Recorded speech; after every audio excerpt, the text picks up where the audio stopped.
For decades, the world has underestimated just how fragile global trade really is. But if you stand on the deck of an oil tanker squeezing through the Malacca Strait so tight that two ships can't pass without holding their breath, you understand instantly. Every hour, 6 massive tankers fight their way through a corridor barely wide enough for comfort. It's 800 kilometers of tension, where a single collision, a single pirate boat, or a single political blockade could paralyze 25% of all global trade. One narrow throat feeding the entire economic bloodstream of Asia. And now, for the first time in centuries, Thailand is trying to rewrite the map, to carve open the land itself, split a nation in two, and create the world's most audacious shortcut. But what sounds like a bold, futuristic plan is actually a 300-year obsession, a dream repeatedly buried by colonial rivalry, war, engineering failure, and political chaos, yet always resurfacing whenever global trade pressure becomes too intense to ignore. And today, with shipping lanes clogged, energy flows vulnerable, and superpowers circling Southeast Asia like vultures, that ancient dream has returned with sharper teeth than ever. The vision is almost mythic, a 100 to 120 kilometer man-made canal slicing straight through Thailand's Kra Isthmus, bypassing Malacca entirely.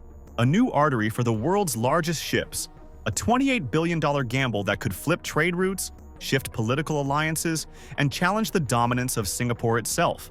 But as extraordinary as it sounds, the deeper you go, the more you realize why this project, this colossal shortcut, has become one of the most controversial and fiercely debated ideas in Southeast Asia.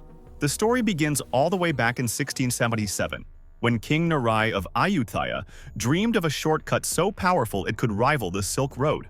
He summoned a French engineer to survey the southern isthmus.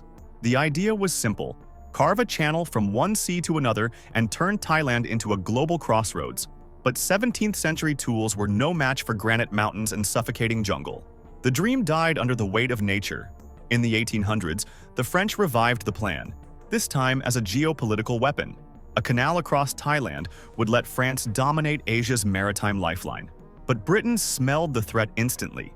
Singapore was their jewel, their cash machine, their strategic grip over the region.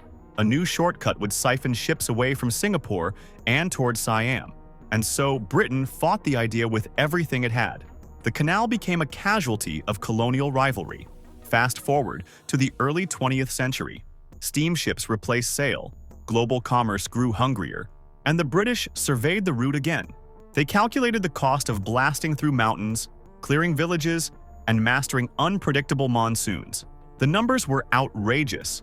The politics were worse. The canal was shelved again. But the most dramatic revival came during World War II. Japanese military planners drafted secret blueprints under the code name Project Igo. A canal would allow rapid troop movement and faster supply lines. But the war collapsed before construction began, and once again the Kra dream sank back into history. Yet something about this canal refused to disappear.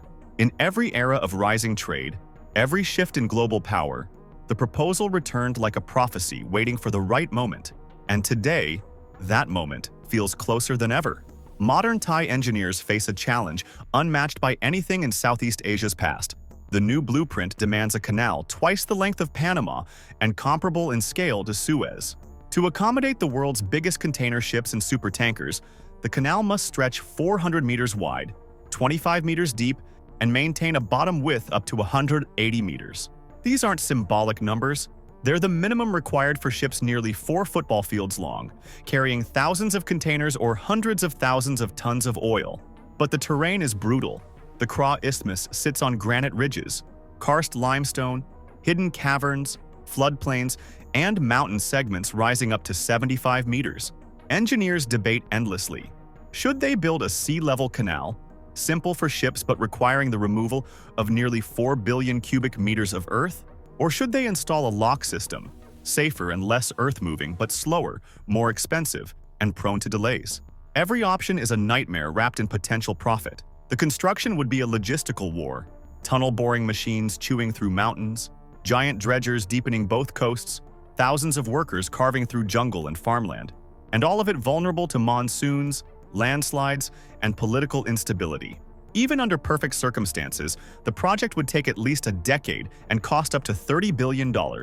Under imperfect circumstances, it could take much longer. So why push forward? Because the world's shipping giants are desperate.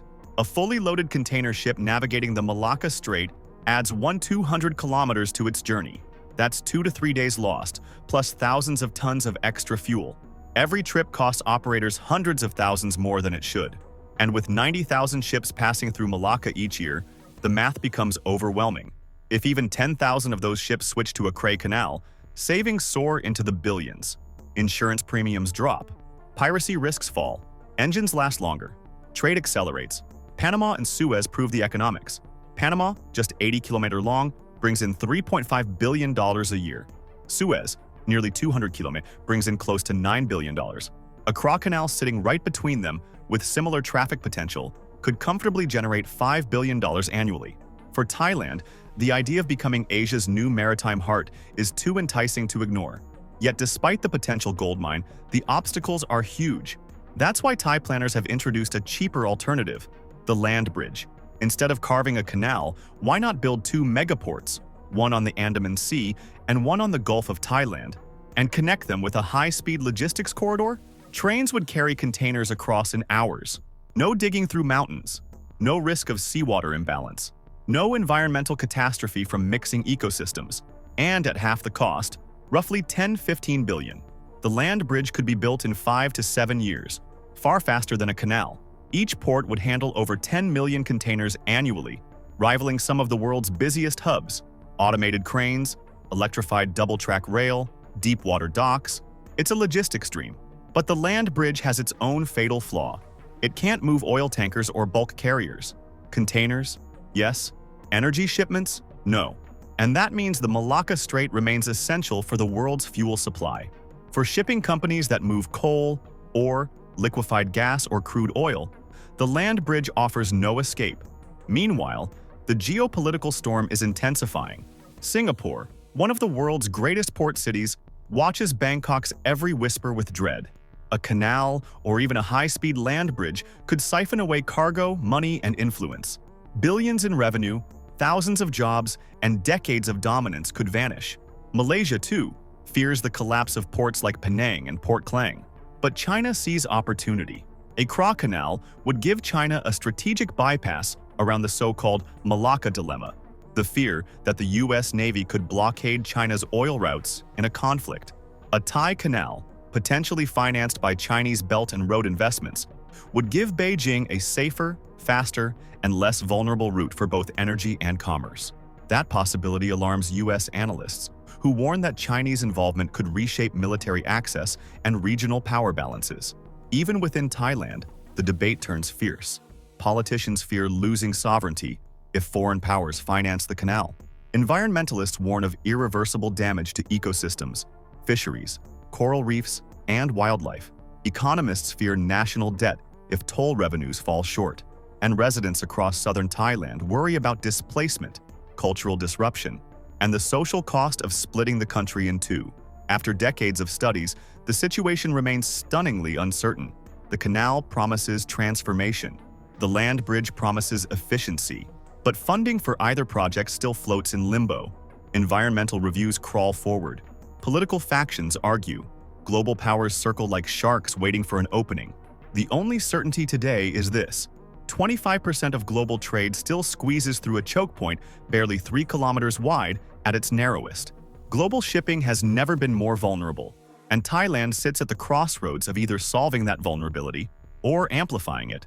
Whether through a canal or a land bridge, Southeast Asia's next mega project could rewrite the global trade map, redefine Thailand's future, and shift the balance of power across Asia. But until the money appears, the politics align, and the world embraces the risk, this 300-year-old dream remains perched on the edge of possibility. Not yet real, but too important to ignore.